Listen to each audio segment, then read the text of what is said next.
골로새서 2장 16절에서부터 19절까지의 말씀입니다.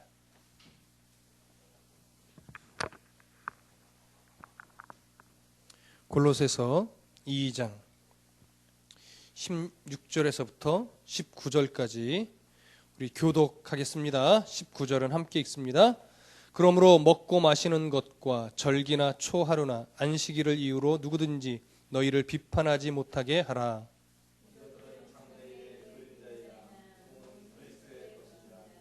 아무도 꾸며낸 겸손과 천사 숭배를 이유로 너희를 정죄하지 못하게 하라.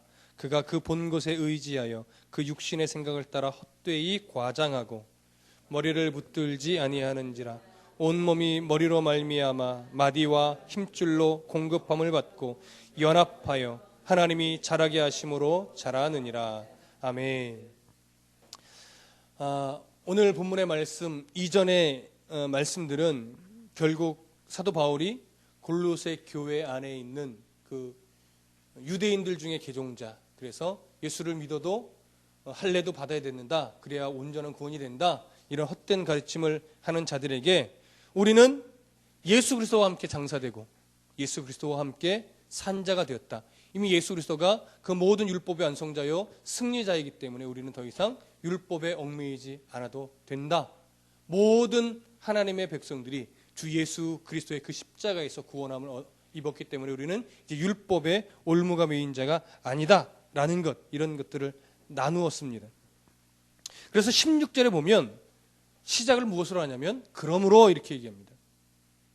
예수 그리스도가 모든 율법의 완성자요 사단의 모든 올무를 깨고 승리하셨다. 우리는 그러기에 지금 율법의 올무에 묶여있는 자가 아니다. 예수와 함께 죽고 살아난 존재들이다. 그러므로 이렇게 된 겁니다. 연결되죠. 그러므로 뭐라고 말하냐면 16절에 먹고 마시는 것과 절기나 초하루나 안식일을 이유로 누구든지 너희를 비판하지 못하게 하라. 유대주의 개종자들이 또 할례를 주장하는 것 외에 또 하나 주장했던 것들이 뭐냐면 바로 음식에 관한 것, 그리고 절기에 관한 것들입니다. 그래서 먹고 마시는 것, 그리고 절기나 초하루나 안식일을 이유로 누구든지 너희를 어떻게 해요? 비판하지 못하게 하라, 이렇게 얘기를 합니다. 음식법, 절기법, 이런 것들을 아무리 개종했어도 예수를 믿어도 그런 것들을 지켜야 더 온전한 구원을 이루는 것이다. 그런 것들을 해야 더 성숙한 그리스도인이다. 이렇게 자꾸 강조를 하는 겁니다. 이러한 주장들은요, 비단 이 골로새 교회에서만 나타났던 것이 아니라 갈라디아에서 4장에서도 보면 이러한 주장들이 동일하게 나타나 있습니다. 이 바울이 복음을 전하는 곳곳마다 이렇게 주장하는 자들이 따라다녔던 것으로 보여집니다. 여러 학자들의 견해를 이렇게 보면 그 안에서도 일어났겠지만 이런 주장하는 자들이 자꾸 바울이 가는 곳마다 따라다니면서 그런 헛된 사상들을 자꾸 뿌리고 다니는, 그러기도 했었던 것 같습니다. 그래서 이 골로새 교회 안에 있어 이를 유포하는 자들, 유대의 전통을 자꾸 강조하는 자들은 먹는 일뿐만이 아니라 마시는 일까지도 금해야 된다, 이렇게 얘기를 했는데요. 원래 구약 시대, 그 구약의 성경에 보면 여러 가지를 금한 것들이 나오는데 사실은 마시는 것에 대해서는 그렇게 금하는 내용이 거의 없습니다. 마시는 것에 대해서는. 근데 이런 자들은 먹는 것뿐만 아니라 마시는 것까지 또 자기들이 만들어내서 어떻게 해요? 막 금해야 된다고. 그러니까 성경 위에 또 무엇인가를 덧붙이는 거예요. 그들 나름대로의 규정들을 막 첨가하면서 막 이렇게 해야 된다, 저렇게 해야 된다, 행위 규정들을 자꾸 만들어 내었던 겁니다. 그리고 또 절기들을 얘기해요. 유월절, 오순절, 초막절, 그 외에 여러 절기들, 그리고 월삭, 안식일 이런 것들을 자꾸 지켜야 된다. 오늘날에도 예수를 믿어도 우리는 그런 것들을 지켜야만 한다. 이런 주장들을 자꾸 피는 거예요. 그러다 보니까 이런 주장이 자꾸 어떤 성향을 띠게 되냐면 어떤 금욕주의적인 성향, 무엇인가를 절제하고 안 하고 홀로 수도원에 들어가고 이런 식의 절제 행위를 통해서 신앙이 성숙해진다라는 이런 주장들을 자꾸 그들이 펴게 되는 거죠. 그러나 먹는 것, 마시는 것, 절기, 월삭, 안식일, 이런 구약의 이런 규례들은 사실 일시적인 규례들입니다. 일시적인 규례들. 히브리서 9장 10절에도 보면 이렇게 기록되어 있어요. 이런 것은 먹고 마시는 것과 여러 가지 씻는 것과 함께 육체의 예법일 뿐이며 개역할 때까지 맡겨둔 것이니라. 이렇게 기록되어 있어요. 갈라디아서 4장 10절과 11절에도 이렇게 됩니다. 너희가 날과 달과 절기와 해를 삼가 지키니 내가 너희를 위하여 수고한 것이 헛될까 두려워한다. 그런 것들이 중요한 것이 아니라는 거죠. 바울은 이런 규례들이 지금까지 예수 그리스도가 올 때까지만 유효한 것이지 계속해서 유효한 것이 아니라는 것을 정확하게 말하고 있어요. 오늘 본문 골로새 2장 17절에도 분명히 얘기하죠. 이것들은 장래일의 그림자이나 몸은 그리스도의 것이니라. 장래일의 그림자라. 이런 율법이 정한 규례들, 뭐 할례라든가 먹는 것, 마시는 것, 절기, 월삭, 안식일, 이런 율법이 행한 규례들을 지키는 것은 장래일의 그림자일 뿐이라고 말해요. 여기서 장래일은 뭘 말하는 걸까요? 어디서부터 장래일일까요? 바로 율법이 제정되고 공포돼서 율법을 지켜라 라는 것이 공포된 그때 이후로부터의 장래일입니다. 율법이 제정돼서 공포된. 그런데 그 모든 율법의 제정들이 무엇의 그림자일 뿐이라고 얘기를 해요. 그림자. 그럼 여러분, 그림자는 왜 생깁니까? 무엇인가 실체가 있기 때문에 생기는 거예요. 때로는 실체를 보기 원하지만 실체를 못 보고 그림자만 보는 그 상황이 생길 때가 있죠. 사람을 기다리다 보더라도 딱 그림자로 이건 내가 기다리는 사람의 그림자야 라고 느껴질 때가 있잖아요. 그러나 그 사람이 눈앞에 나타나서 실체를 보기 전까지는 이 그림자를 보고서 기대하고 결국 실체를 딱 만나면 더 이상 이 그림자를 우리가 볼 필요가 있나요? 없죠. 실체를 기다리니까 그림자조차도 우리가 때로는 반가운 거예요. 그러나 실체가 왔는데 그림자를 보고서 반가워요. 반가워요 라고 그림자 보고 대화할 사람이 없는 거예요. 그림자는 실체가 오기 전까지만 필요한 거예요. 바울이 얘기하는 게 그겁니다. 모든 율법은 실체를 말하는, 실체를 나타내기 위한 그림자일 뿐이다. 근데 그 그림자가 누구의 그림자라고 말하는 거예요? 예수 그리스도의 그림자라고 말하는 겁니다. 그래서 뭐라고 말하냐면 17절에 그림자이니 몸은 그리스도의 것이니라. 그림자의 실체가 누구라고요? 그리스도라고요. 그 실체가 그리스도. 그래서 보통은 우리가 교회의 머리는 그리스도, 몸은 교회라고 표현하지만 여기서는 그런 의미의 몸이 아니라 그림자와 이렇게 대조되는 의미에서의 몸을 얘기하는 겁니다. 그래서 모든 구약의 율법들은 바로 예수님의 초림을 기다리게 만드는 그런 안내자 역할을 하는 그림자일 뿐이라는 것을 사도 바울이 얘기하는 거죠. 그래서 예수님이 2000년의 그 역사 속에서 실체로 이미 오셨다라는 거예요. 그러면 그 그림자들은 더 이상 필요가 없다라는 거죠. 그러니 계속하여 이 그림자, 먹는 것, 절기, 월삭, 안식일 같은 것을 붙잡고 있을 필요가 없는데 이것을 계속해서 붙잡고 있다라는 것은 결국 뭐예요? 아직 이미 오신 예수 그리스도 그 실체를 인정하지 않는 것과 똑같다라는 거죠. 그러니까 니들이 예수 믿는 자냐 이거예요. 결국 사도 바울이 니들이 계속해서 이런 것을 주장한다면 너희들은 아직까지도 그림자만 붙잡고 있는 건데 그러면 너희들의 주장은 예수 그리스도를 인정하지 않는 거다.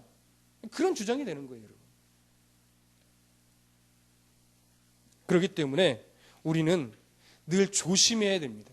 실체가 아닌 것을 붙잡고 그것이 마치 실체인 양, 그것이 마치 신앙인 양, 그것이 마치 성숙인 양 우리가 그렇게 여길 때가 있어요. 우리는 늘 조심해야 됩니다. 이스라엘의 만나에 의해 예표가 되었던 예수님이 자신의 생명을 떡으로 바치셨습니다. 그러니 먹는 일이 어째서 불결한 것이 될 수 있겠습니까? 유월절 양이 되신 예수 그리스도께서 이미 희생하여서 우리를 구원하셨습니다. 그런데 어떻게 유월절을 지키는 것이 영적 구원의 완성을 이루는 수단이 될 수 있겠습니까? 영원한 안식을 주신 예수 그리스도께서 자 모두 다 내게 오라고 하셨습니다. 그런데 어찌 이방인의 개종자들이 유대인의 안식일을 준수해야 될 의무를 부여받을 수 있겠습니까? 예수 그리스도가 모든 것을 완성하셨는데 우리는 이런 것들에 대한 그런 주장이 마치 지금 이스라엘, 유대인, 구약시대 아니 예수님 오실 그때 당시에 이스라엘 백성들 안에서만 있었던 일처럼 여겨질 수 있습니다. 그런데요, 오늘날도 사실 이런 식의 주장들, 가르침들, 외침들이 곳곳에 있습니다. 어디예요? 교회 안에도 있습니다.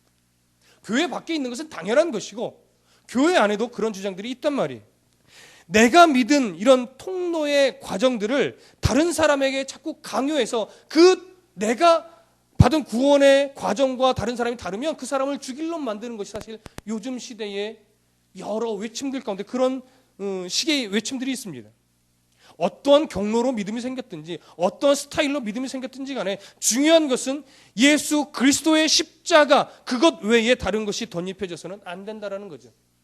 예수 그리스도라는 그 십자가를 통과한 믿음이면 그것은 모두가 다 동일한 구원을 얻은 겁니다. 근데 자꾸 예수 그리스도의 십자가를 통하기만 하면 되는데 그것 외에 자꾸 다른 것을 덧붙여서 이것도 통과해야 된다, 저것도 통과해야 된다. 때로는 예수 그리스도의 십자가는 필요 없다라고까지 말하기도 하는 거예요. 그렇게 되면 그건 더 이상 복음이 아닙니다. 그래서 골로새서 2장 16절에 우리의 읽은 본문에 바울은 분명하게 얘기합니다. 그러므로 먹고 마시는 것과 절기나 초하루나 안식일을 이유로 누구든지 너희를 어떻게 해요? 비판하지 못하게 하라. 이것에 빠지지 말라는 거예요. 아, 정말 그래야 구원받은 게 맞는가? 이렇게 의심하고 거기에 현혹되지 말라는 거예요.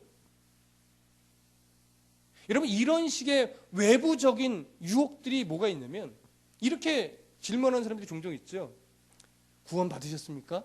네, 저 구원 받았습니다. 몇 날 며칠 몇 시에 받으셨습니까?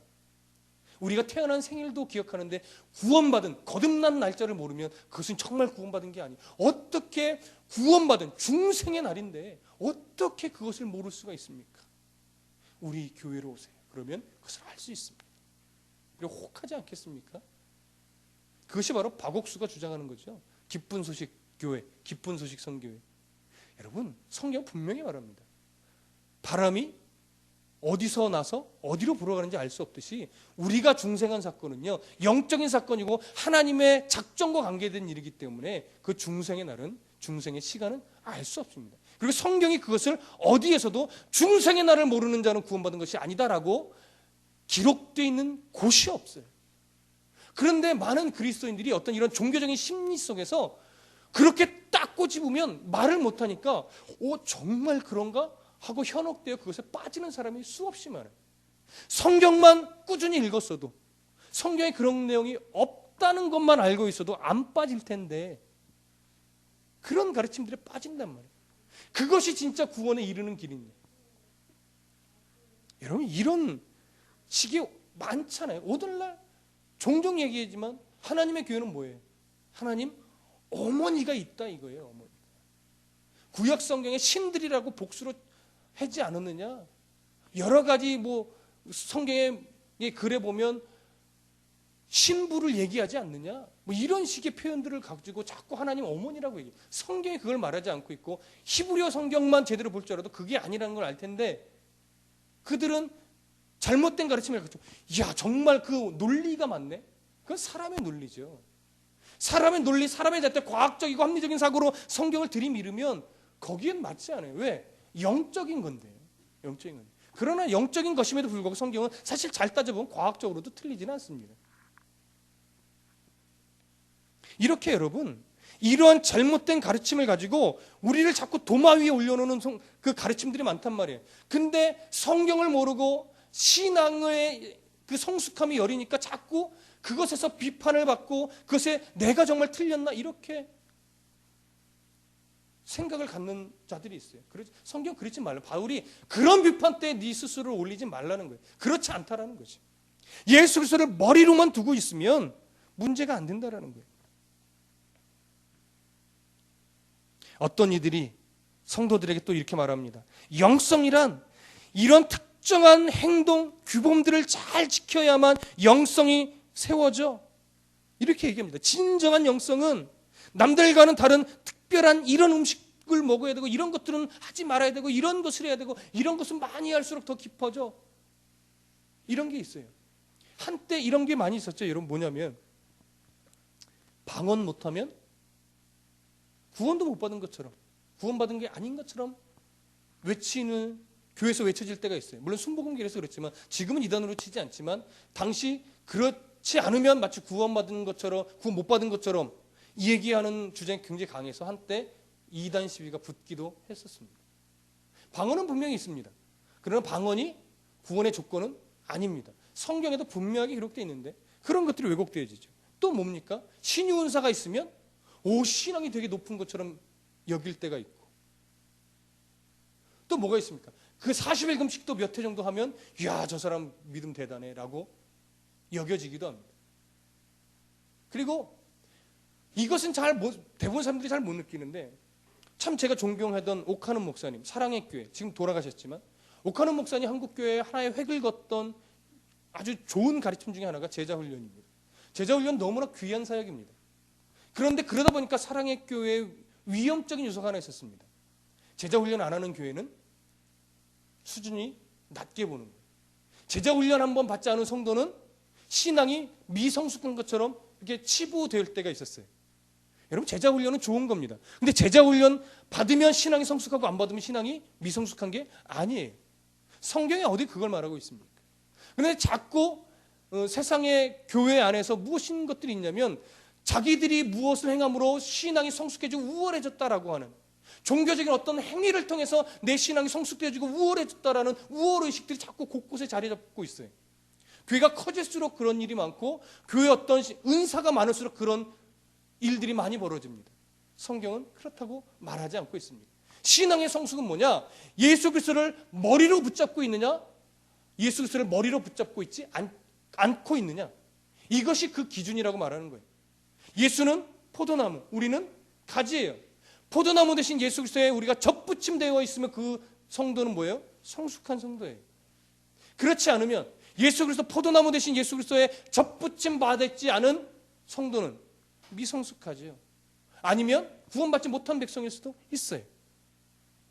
여러분, 이런 것들에 대한 분별력을 잘 가져야 합니다. 2장 18절 한번 우리 다 같이 읽어볼까요? 2장 18절 시작. 아무도 겸손과 천사 숭배를 이유로 너희를 정죄하지 못하게 하라. 그가 본 것에 의지하여 육신의 생각을 따라 헛되이 과장하고. 골로새 교회 이단 풍조 중에 또 하나가 뭐가 있냐면 천사 숭배의 문제입니다. 사도 바울이 지금 시선을 이쪽으로 돌리고 있는데, 개역 한글판 성경과 그 헬라어 성경을 보면 너희 상을, 천사 숭배의 문제로 너희 상을 빼앗지 못하게 하라 이렇게 말합니다. 너희 상을. 그러니까 우리가 정말 받을 상이 무엇인지를 알아야 되는데, 이런 것들이 현혹돼서 그 상을 빼앗고 비판을 받는다는 얘기인데, 여기 보면 꾸며낸 겸손과 천사 숭배 이것을 얘기. 그러다 보니까 이것이 두 가지처럼 여겨지기도 합니다. 꾸며낸 겸손 하나, 그다음 천사 숭배 하나, 이렇게 보기도 하는데, 헬라어 성경으로 보면 하나의 전치사 이 두 가지가 다 물려 있어요. 그래서 어떻게 볼 수 있냐면 겸손한 것과 천사 숭배가 하나의 문장 안에 들어가서 겸손한 척하여 천사를 숭배하는 이런 거예요. 근데 천사를 숭배하는 이 하나의 행위가 또 이게 헬라 원문으로 보면 단순히 천사 숭배가 아니라 천사들의 경배, 이렇게 이것이 헬라어적으로 보면 번역이 됩니다. 그래서 이것을 이렇게 얘기할 수 있어요. 천사들의 숭배, 천사를 숭배하는 것이라기보다 인간이 천사들이 하나님을 경배하는 그 광경을 보게 되는 것, 보는 것, 이런 것을 말해요. 그래서 이 헬라어 원문으로 이 부분을 다시 정리를 해보면 이렇게 됩니다. 일부러 겸손한 척하면서 천사들이 하나님을 경배하는 그 광경을 보았다고 으쓱거리는 그런 행위들, 이런 장면을 지금 사도 바울이 기록해 놓은 거예요. 당시에 어떤 사상이 있었냐면요, 천상에서 벌어지는 천사들의 경배의 모습들을 영적으로 이렇게 경험하여 바라보는 그런 깊은 단계에 들어갈 수 있다라고 말을 해요. 그것을 보는 단계까지 이 영적인 수준이 들어가서 그것을 경험해야 신앙의 가장 최고의 깊은 수준으로 들어갔다라고 인정을 받을 수 있는 거예요. 그러다 보니까 막 수없이 기도하고 엎드리죠. 환상을 보려고 하죠. 그래서 막 천사들이 하나님을 경배하는 그 광경을 보려고 애를 써요. 근데 그게 봐집니까? 안 봐지죠. 어쩌다가 꿈은 꿀 수 있겠죠. 그렇죠? 안 보여진단 말이에요. 그러니까 어떻게 돼요? 내가 영적으로 깊다라는 것은 나타내 보이고 싶고 보여지지는 않고 하니까 어떻게 돼요? 일부러 과장해서 내가 어젯밤에 홀로 기도하는데 같이 몸이 막 뜨거워지고 머리가 띵하더니 내 몸이 갑자기 쫙 빨리 올라가는 거야. 그래서 눈을 떠보니까 거기에 천사들이 모여가지고 나팔을 불며 하나님을 찬양하는 것을 내가 보고 있지 말이야. 그러면 듣는 사람이 뭐라 그러겠습니까? 우와, 정말이야? 나도 한 번 봤으면, 나도 한 번 봤으면, 이러는 거지. 그렇게 과장하여 자기의 신앙이 깊다, 내가 영적으로 이렇게 성숙하다는 것을 드러내려고 과장하여 말하는 사람이 생겨났다라는 거예요. 그래서 18절 중간 이후에 뭐라고 말합니까? 그가 그 본 것에 의지하여 그 육신의 생각을 따라 헛되이 과장하고, 자기 신앙은 이것뿐만이 아니라 그 조금 기도해놓고서 나는 기도하는 사람이야. 뭐 금식 기도 몇 번 한 것 가지고 나는 금식도 했었어. 나는 교회를 위해서 이렇게도 했었어. 꼴랑 고거 하나 한 거 가지고. 그게 무슨 신앙이 깊은 거는. 근데 그것이 비단 뭐 그렇게 하라는 누구를 손가락질할 것이 아니라 우리들 안에 그런 심성들이 솔직히 다 있다라는 거예요. 다 있다라는 거예요. 여러분, 목회자들은요, 세미나를 많이 다니잖아요. 저는 감사하게도 하나님이 그런 세미나를 다니고자 하는 욕심을 하나님 별로 주시지 않아서 잘 다니지 않는데요.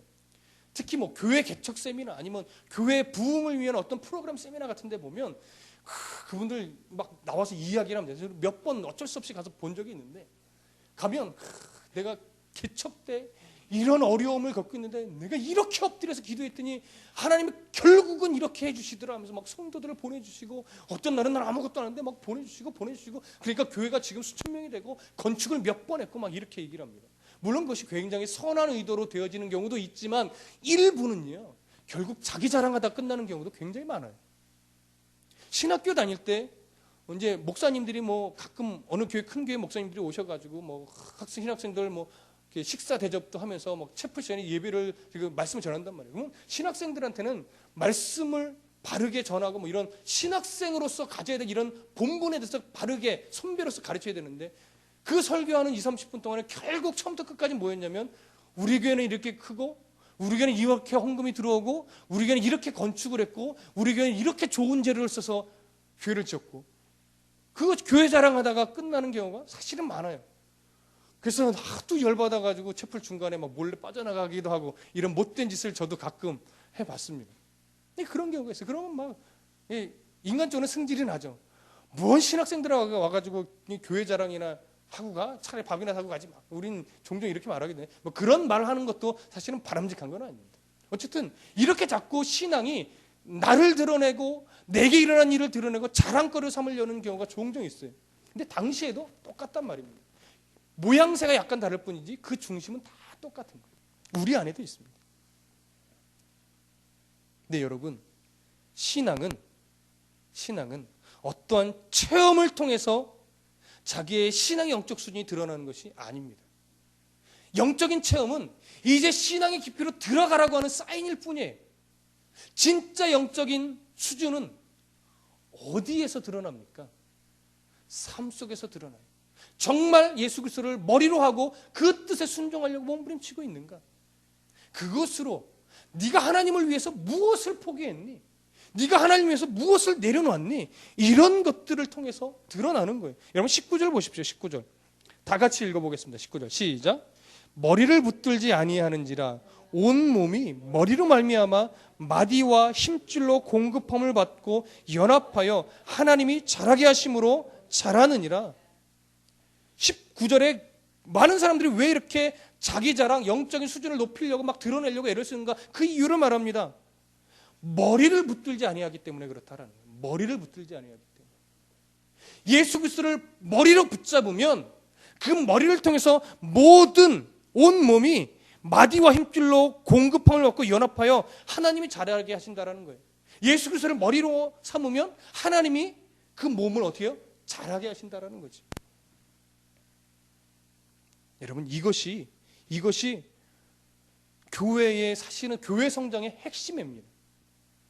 교회 성장의 여기가 이것이 근거예요. 그런데 자꾸 우리들의 신앙은 어떤 인간적인 종교, 인간의 종교적인 어떤 행위나 신비적인 어떤 경험으로 교회를 자라나게 만들려고 그래요. 때로는 어떤 프로그램으로 교회를 성장시키려고 그래요. 여러분, 종교적인 행위나 어떤 신비적인 은사나 어떤 프로그램으로 교회가 성장할 수 있습니다. 근데 그것은요, 사람이 늘어나는 것이지 교회가 부흥하는 것은 아닙니다. 교회의 양적인 성장과 하나님이 원하시는 부흥을 동일시할 수 없습니다. 물론 하나님이 주신 부흥 안에는 양적인 성장도 분명하게 있습니다. 그러나 양적인 성장과 질적인 성장이 균형을 이뤄서 같이 가는 것이지, 때로는 양적인 성장이 더 더딜 수 있습니다. 그러나 질적인 성장은 하나님이 잘하게 하시기 때문에 예수 그리스도를 머리로 두는 교회는 분명히 자라나고 성장할 수 있습니다. 왠지 아십니까? 성경이 그것을 우리에게 약속하고 있기 때문에 그렇습니다. 누구의 말도 아니고 누구의 경험이 근거가 되는 것도 아닙니다. 그 교회의 경험과 우리의 경험은 다를 수 있어요. 왜요? 하나님의 방법과 하나님의 작정이 다르기 때문에 그렇습니다. 그러나 동일한 건 이거예요. 예수 그리스도를 머리로 하면 하나님이 그 마디와 힘줄에 공급을 해서 유기적으로 어떻게 해요? 자라게 하신다라는 거죠. 이것이 우리가 붙잡는 것이고 우리가 결코 놓치지 말아야 하는 것입니다.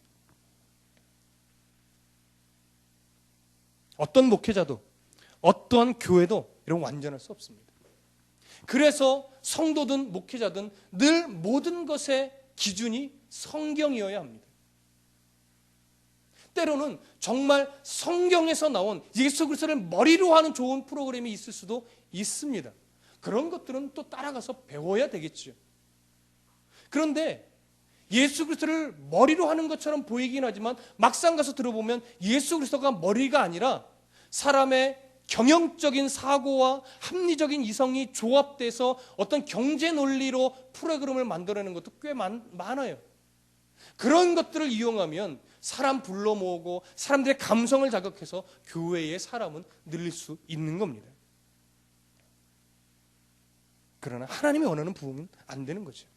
마지막 날 예수님 앞에 우리가 딱 갔을 때 우리에게 예수님이 이렇게 물을 수 있습니다.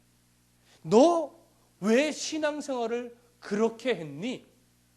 좀 막말로 얘기하면 너 왜 신앙생활을 그따위로 했었니? 라고 물을 수 있겠잖아요. 그러면 그때 우리는 뭐라고 변명하시겠습니까? 그때요, 제가 사실은 그 목사님한테 그렇게 배웠어요. 그래서 어쩔 수 없었어요. 저는 그게 옳은 건 줄 알았어요. 이렇게 변명할 수 있겠죠. 근데 예수님이 그 변명을 인정해 주실까요? 그래? 그 목사가 그렇게 가르쳤었단 말이야? 그래, 너는 가라. 내가 그 목사를 책망할게. 예수님이 이러실까요? 예수님이 이럴 거예요. 너 성경 안 봤니? 오늘 우리에게는 분명히 그렇게 얘기해요. 제가요 그때 그것에 빠져서 그랬어요. 아니, 저는 그 목사님이 가르치신 게 진짜 맞는 줄 알았어요. 예수님 그래. 넌 성경 안 보냐? 내가 너에게 성경을 줬잖아. 성경의 분명한 기준과 가르침을 줬는데 목사가 신이냐? 목사가 예수냐? 내가 너에게 그래서 어느 사람도 어느 목사도 완벽하지 않기 때문에 너에게 분별력을 가지라고 성경을 줬잖아. 너 왜 성경 안 읽고 딴소리 하냐? 책망하실 겁니다. 그래서 어쩌면 내쫓김을 당하든 아니면 참 부끄러운 구원을 받겠죠. 여러분, 많은 사람들이 교회 탓을 하고 목사 탓을 합니다. 물론 교회가 잘못되고 목사가 잘못된 경우가 참 많습니다. 그럼에도 불구하고 우리가 하나님 아버지 앞에서는 그런 것이 변명이 될 수 없다라는 사실을 명심하십시오. 그래서 성경을 읽어야 합니다. 그래서 분별력 있는 그리스도인이 되어야 됩니다. 너무 어려워서 볼 수가 없어요 라고 말할 수 없습니다. 그래서 성경이 어려울 수 있지만 그래서 늘 우리가 기준으로 잡아야 되는 건 뭡니까? 바로 예수 그리스도이십니다. 나는 정말 예수 그리스도를 내 신앙의 중심에 두고 있는가? 저 목사님이 예수 그리스도에게서 벗어난 것을 가르치고 있는가? 이런 것에 대한 분별력을 늘 갖고 있어야 됩니다. 예수 그리스도의 다른 것을 강조하고 있지는 않는가? 그러시면 됩니다.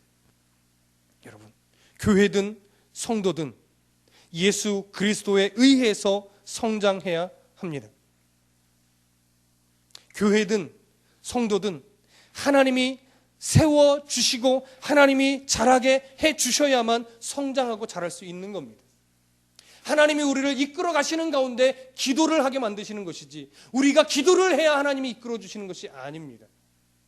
성경에서 기도하라고 했으니까 그 말씀을 따라서 우리가 기도하는 것이지, 내가 금식을 해야 하나님이 들어주시고, 내가 헌금을 해야 하나님이 들어주시고, 내가 봉사를 해야 하나님이 들어주시는 것이 아닙니다. 성경 가운데서 하나님이 내게 은혜를 주시고, 성경에서 항상 기뻐하라고 하셨고, 범사에 감사하라고 하셨고, 쉬지 말고 기도하라고 하셨기에 내가 그 말씀에 순종해서 기도하는 삶을 살고, 주님이 주신 은혜로 늘 기뻐하며 감사하는 것이지, 감사해야 하나님이 내 삶을 이끌으셔서 이런 복도 주시는 것이 아니라는 거예요. 예수 그리스도를 머리로 붙잡으면 교회도 성장합니다. 예수 그리스도를 머리로 붙잡으면 성도도 성장합니다. 부흥합니다. 사도 바울이 오늘 힘주어서 우리들에게 강조합니다. 그런 것들에 빠져서 세상이 너희를 비판하지 못하게 하라. 그런 것들에 빠져서 너희의 상급을 빼앗기지 말아라. 오직 예수 그리스도만을 머리로 붙잡고 목회를 하고 신앙생활을 해라. 오늘 그러한 성도, 그렇게 성장하는 성도, 그렇게 부흥하는 우리 다드림교회가 되기를 간절히 소원합니다.